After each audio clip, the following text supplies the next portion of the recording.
Now, as we went over in the beginning of 1980, that started the bloodiest decade of the Philadelphia crime family. Angelo Bruno, the godfather of Philadelphia for over 2 decades, had lost his life in a bloody takeover by a faction that was unbeknownst to him, led by his own consigliere, Antonio Tony Bananas Capernegro. With Bruno out of the picture, his successor, Philip Chicken Man Testa, would take the reign of the Philadelphia crime family. His son, Salvatore Testa, would see his father now become the new leader of the criminal underworld right before his very eyes. And now they need the official ceremony to also make it official. And the Gambinos, who used to run over the Philadelphia crime family, Nicky Scarfo, along with all his other associates, would do business with the Genovese. The Genovese, led by Vincent the Chin Gigante, would take over the ranks of the Philadelphia crime family members, and they appointed Testa as the new boss of the Philadelphia crime family officially themselves, led by Anthony Fat Tony Serlano and Frank Fuzentieri. One of the first things that Philip Testa decided to do was he decided to make all his other different associates now officially made members. This is where the Omerta ceremony begins.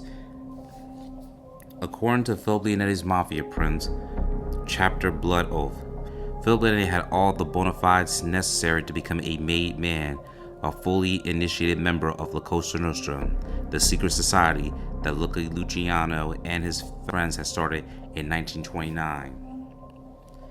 He was a 2-time killer who had personally ended the lives of a wayward hustler named Louis DeMarco in 1976 and of a disobedient mob associate named Vincent Falcone in 1979. He had been involved in the planning of 2 more mob murders, the 1977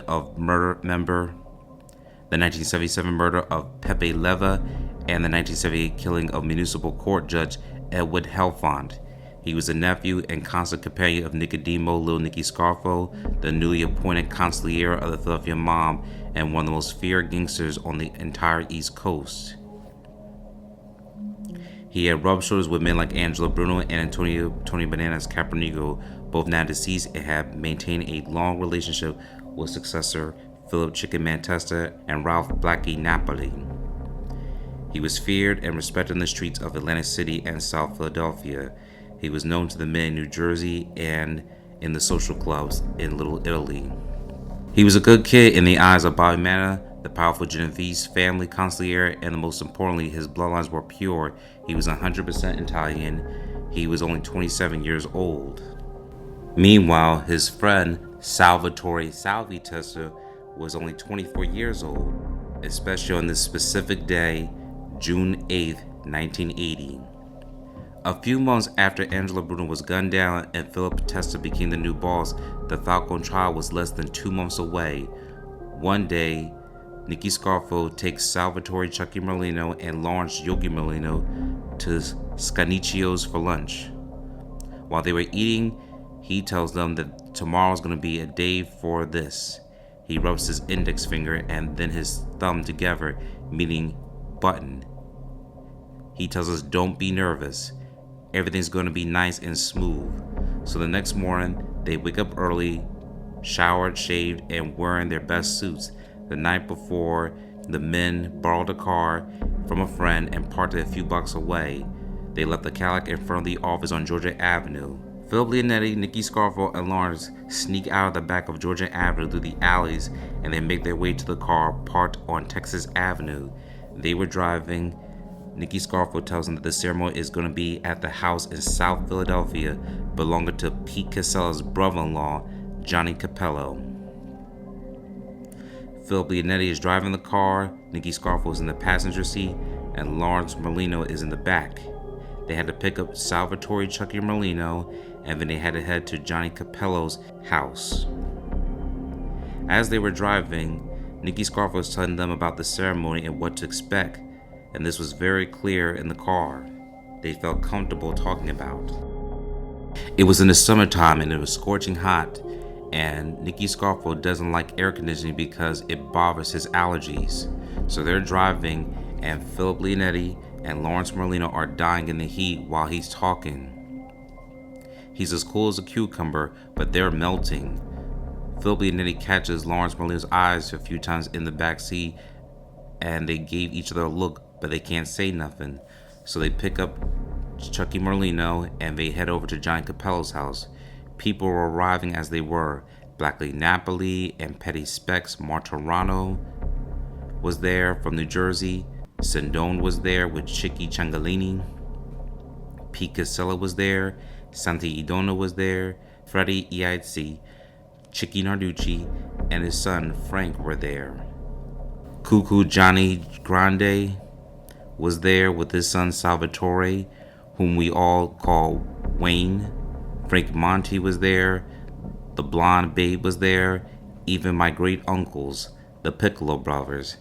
I can't remember everyone else, but the house was packed. The whole organization was there, the whole mob. When we walked in, everybody's hugging and kissing us. Me, my uncle, Chucky, and Lawrence. Then Philip, Testa, and Salvie arrived as the ceremony begins. Philip Testa starts off by introducing us, the guys who were getting made, to everyone in his room. It was Philip Leonetti, Salvatore Chucky Merlino, Lawrence Yogi Merlino, Salvatore Salvie Testa, Frank Narducci Jr., Wayne Grande, Pete Casella's brother, Anthony Casella, Bobby Lumio, and the Blonde Babe, Old Man Pungatore, who were getting made that day. They then pull all of us into a room in the house away from the group, and a few minutes later, the person who is sponsoring you comes to the room and gets you and brings you back into the group. Now, before the ceremony started, the house was like a big party. Everyone was carrying on, and it was very loud, but now you can hear a pin drop. When it was Philip Leonetti's turn, Nicky Scarfo came back and got him and walked him into the room. Everyone was standing around a big table, and Philip Testa was ahead of that table. On the table was a knife and a gun. On one side of Philip Testa was Pete Casella, the underboss, and on the other side was Nicky Scarfo, the consigliere. Philip Testa said, "Philip, do you know why you're here?" And Philip Leonetti says, "No, I don't." And the whole room erupts in laughter. Of course they knew why Philip was there, but you were supposed to say that you didn't. It was a running joke. Philip Testa said, "These men at this table, do you know who they are and why they are here?" Philip Leonetti says, "Yes, I do." Testa said, "Do you have any problems with any of the men in this room, or any reason why you should not be here today?" Leonetti said, "No, I do not." Testa said, "Would you like to join this thing of ours?" Leonetti said, "Yes, I would." And he asked me to stop. And Testa asked him to step forward close to the table.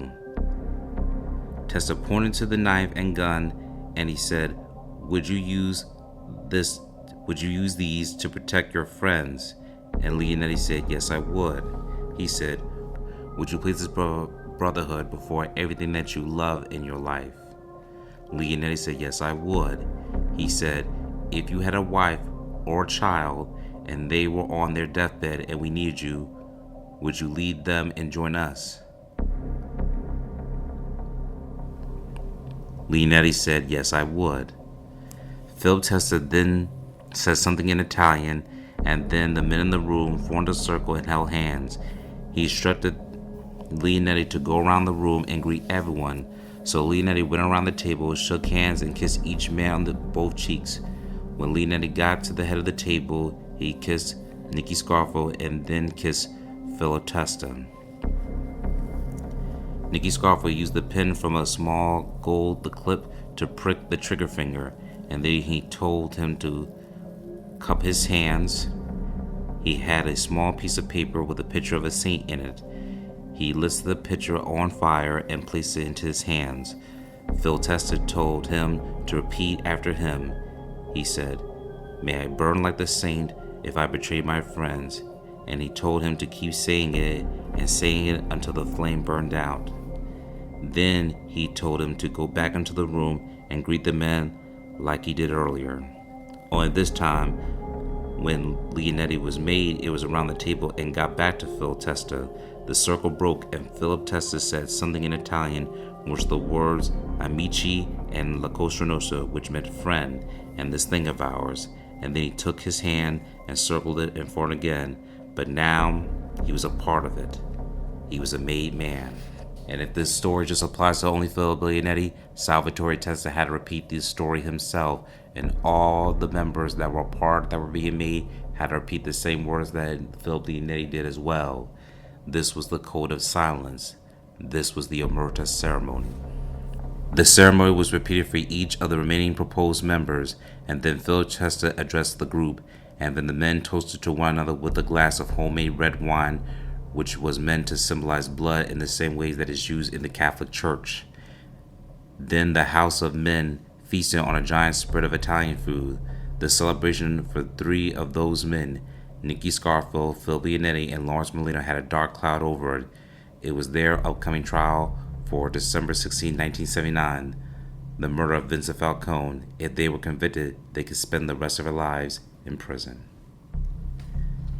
This concludes the ceremony of Salvatore Salvie Testa's ceremony as being a made man at Philadelphia La Cosa Nostra.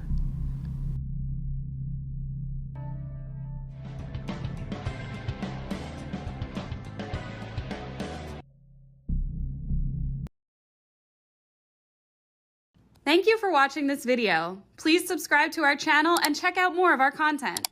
Feel free to give your feedback and suggestions on what we should do next in the comments.